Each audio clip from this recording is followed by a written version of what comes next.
आइए दोस्तों, ये पहला सवाल देखते हैं। एक दुकानदार ने कोई वस्तु 24% हानि पर बेची। यदि उसने वस्तु को 168 रुपये अधिक में बेचा होता तो उसे 6% का लाभ प्राप्त होता। अब वह उसे किस मूल्य पर बेचे ताकि उसे 20% का लाभ प्राप्त हो। देखिए दोस्तों, इस सवाल में क्या बोला जा रहा है कि एक दुकानदार ने कोई वस्तु 24% हानि पर बेची है। अगर वो वस्तु को 168 रुपये अधिक में बेचता तो उसे 6% का लाभ प्राप्त होता। तो देखिए यहाँ पे 24% हानि और 6% लाभ हमें प्रतिशत में दिया हुआ है। ठीक है, तो देखिए यहाँ पे क्रय मूल्य जो होता है वो हमेशा प्रतिशत में 100% होता है। ठीक है, तो क्रय मूल्य को मैं यहाँ पे CP लिख देता हूँ। अब देखिए दोस्तों, अगर उसे 24% की हानि हुई है तो वो क्रय मूल्य पे हुई होगी, तो विक्रय मूल्य यानी कि सेलिंग प्राइस कितना होगा उसका प्रतिशत में 76% होगा। ठीक है, 100 में से 24 घटा देंगे। ठीक है, क्योंकि 100 में 24 की हानि हो गई है। और देखिए, अगर वो 168 रुपये अधिक में बेचता तो उसे 6% का लाभ प्राप्त होता, और जो लाभ है ये भी 100% पे होगा, तो विक्रय मूल्य कितना हो जाता, 106% हो जाता। ठीक है, अब देखिए यहाँ पे क्या बोल रहा है, उसने उसे 168 रुपये अधिक में बेचा होता। तो अगर मैं प्रतिशत में बात करूँ तो उसने उसे कितने अधिक में बेचा होता, 106 में से 76 को घटाएंगे तो 30% अधिक में बेचा होता। ठीक है, यानी कि मैं कह सकता हूँ कि 30% जो है वो किसके बराबर है, 168 रुपये के बराबर है। ठीक है, तो यहाँ पे इसके सामने मैं लिख दूंगा 168 रुपये। अब देखिए दोस्तों, क्या बोल रहा है कि वो 20% का लाभ प्राप्त करने के लिए उसे वस्तु को किस मूल्य पर बेचना चाहिए। ठीक है, तो यहाँ पे अगर उसे 20% का लाभ चाहिए तो वो भी उसे यहाँ पे 100% पे मिलेगा, यानी कि वस्तु का विक्रय मूल्य कितना हो जाएगा, 120% हो जाएगा। ठीक है, अब बस मुझे 120% की वैल्यू रुपयों में बतानी है। तो देखिए 120% की वैल्यू कैसे निकालेंगे, 30% की वैल्यू मेरे सामने लिखी हुई है, मुझे 120% की वैल्यू निकालनी है। तो मैं क्या करूंगा, इसे 4 से गुणा कर दूंगा। ठीक है, तो देखिए 30 का गुणा 4 में करेंगे तो कितना आ जाएगा, 120% आ जाएगा। ठीक है, अगर देखिए मैंने इस तरफ 4 से गुणा किया है तो दूसरी तरफ भी 4 से गुणा करना पड़ेगा।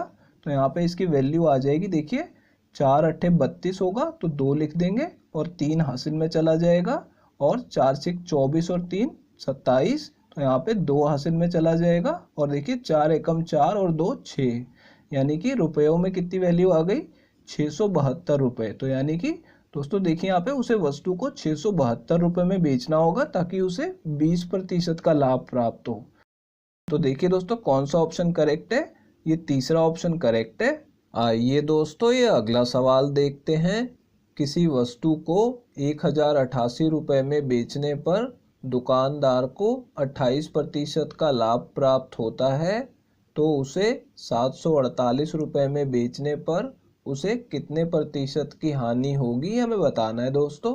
देखिए दोस्तों, इस सवाल में क्या बोला जा रहा है कि जब किसी वस्तु को 1088 रुपये में बेचा जाता है तो दुकानदार को 28% का लाभ प्राप्त होता है। ठीक है, तो यहाँ पे लाभ हमें प्रतिशत में दिया गया है। तो देखिए पहले हम विक्रय मूल्य को प्रतिशत में देखिए कैसे निकालेंगे। जो क्रय मूल्य होता है वो प्रतिशत में हमेशा 100% होता है। ठीक है, ये आपको ध्यान रखना है। अब देखिए वस्तु को हमने 100% पे खरीदा और उस पर हमें 28% का लाभ भी प्राप्त हुआ है। ठीक है, तो यहाँ पे विक्रय मूल्य कितना हो जाएगा, 128% हो जाएगा। ठीक है, यानी हमने उसे कितने में बेचा, 128% में बेचा। और देखिए अगर हम रुपयों में बात करें तो हमने उसे कितने में बेचा है, 1088 रुपये में बेचा है। ठीक है, तो यहाँ पे मैं इसके सामने दूसरा विक्रय मूल्य जो रुपयों में हमें दिया हुआ है वो भी लिख दूंगा कि उसे हमने 1088 रुपये में बेचा। ठीक है, तो ये दोनों मैंने विक्रय मूल्य लिख दिए हैं। अब देखिए दोस्तों, पहले हम इसमें क्या करेंगे, पहले हम 100% की वैल्यू निकाल लेंगे। वो हम देखिए एक ही स्टेप में कैसे निकालेंगे, पहले इसे 1% बना देंगे 128 से भाग करके। ठीक है, और फिर इसे 100% बनाने के लिए 100 से गुणा भी कर देंगे। ठीक है, अब देखिए अगर मैंने इस तरफ 128 से भाग किया है और यहाँ पे 100 से गुणा किया है तो दूसरी तरफ भी मुझे सेम चीज़ करनी होगी, 128 से मुझे भाग करना होगा और 100 से इसे गुणा करना होगा। ठीक है, इससे मैं 100% की वैल्यू निकाल लूँगा, यानी कि क्रय मूल्य निकाल लूँगा कि हमने उसे कितने रुपए में खरीदा है। अब देखिए यहाँ पे इन दोनों को काट देंगे तो ऊपर 1 आ जाएगा और इन दोनों को गुणा करेंगे तो 100% आ जाएगा। ठीक है, अब देखिए इस तरफ कैलकुलेशन कर लेते हैं। यहाँ पे पहले इन दोनों को 4 से काट लेंगे तो यहाँ पे कितना आ जाएगा, पहले 3 पे कटेगा, फिर ये 2 पे कट जाएगा। ठीक है, और इसे 4 से भाग करेंगे तो 25 पे कटेगा। और देखिए दोस्तों यहाँ पे इन दोनों को भी 4 से काट लेते हैं तो यहाँ पे इसे 4 से काटेंगे तो 8 आ जाएगा, और इसे 4 से काटेंगे तो पहले ये 2 पे कटेगा और फिर 7 पे कटेगा और फिर यहाँ पे 2 पे कट जाएगा। ठीक है, अब इसे हम सीधा 8 से काट लेते हैं तो इसे 8 से काटेंगे तो पहले ये 3 पे कटेगा और फिर 4 पे कट जाएगा। ठीक है, अब देखिए इन दोनों का गुणा करेंगे तो कितना आ जाएगा, 25 चौका 100 होता है तो एक जीरो लगा देंगे और 10 को हासिल में भेज देंगे और फिर 25 तिया 75 और 10 85 आ जाएगा। ठीक है, यानी कि 850 रुपये आ गई 100% की वैल्यू। ठीक है, और 100% क्या होता है, हमारा क्रय मूल्य यानी कि सीपी होता है। तो यानी वस्तु को कितने में खरीदा गया, 850 में खरीदा गया। अब देखिए क्या बोल रहा है कि अगर उसे 748 में बेचेंगे तो कितने प्रतिशत की हानि होगी। ठीक है, तो यहाँ पे पहले हम हानि निकाल लेंगे कि हमें हानि होगी कितनी अगर मैं उसे 748 में बेचता हूँ। तो देखिए 850 में से 748 को घटाएंगे तो कितना आ जाएगा, 102 रुपये आ जाएगा। ठीक है, यानी कि मुझे 102 रुपये की हानि होगी। और अगर मुझे प्रतिशत में बताना है तो इसे कैसे करूँगा, मैं यहाँ पे क्रय मूल्य से भाग कर दूंगा, यानी कि 850 से भाग कर दूंगा और 100 से गुणा भी कर दूंगा। तो देखिए दोस्तों यहाँ पे 0 से 0 काट देंगे, इसे 5 से काटेंगे तो 2 आ जाएगा, इसे 5 से काटेंगे तो नीचे 17 आ जाएगा। ठीक है, और 17 छिका कितना होता है 102, तो 17 से इसे काटेंगे तो ये 6 पे कटेगा। इन दोनों को गुणा करेंगे तो कितना आ जाएगा, 12% आ जाएगा, यानी कि उसे 748 रुपये में बेचने पर 12% की हानि होगी। तो दोस्तों ये हमारा इस सवाल का आंसर है, ये दूसरा ऑप्शन करेक्ट है। आइए दोस्तों ये अगला सवाल देखते हैं। एक घड़ी को 208 रुपये में बेचने पर दुकानदार को 30% लाभ प्राप्त होता है, तो 40% लाभ प्राप्त करने के लिए उसे घड़ी को किस मूल्य पर बेचना होगा, ये हमें बताना है दोस्तों।